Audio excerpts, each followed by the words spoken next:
In Shapespark, adjusting camera speed is useful in large scenes like big offices or exterior spaces, so you don't spend too long walking from one place to another.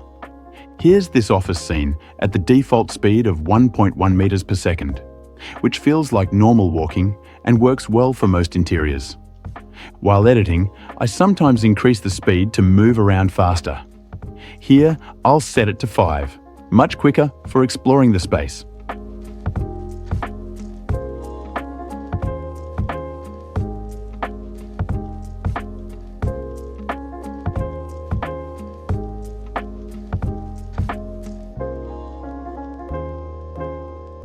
For viewers though, too fast can be tricky.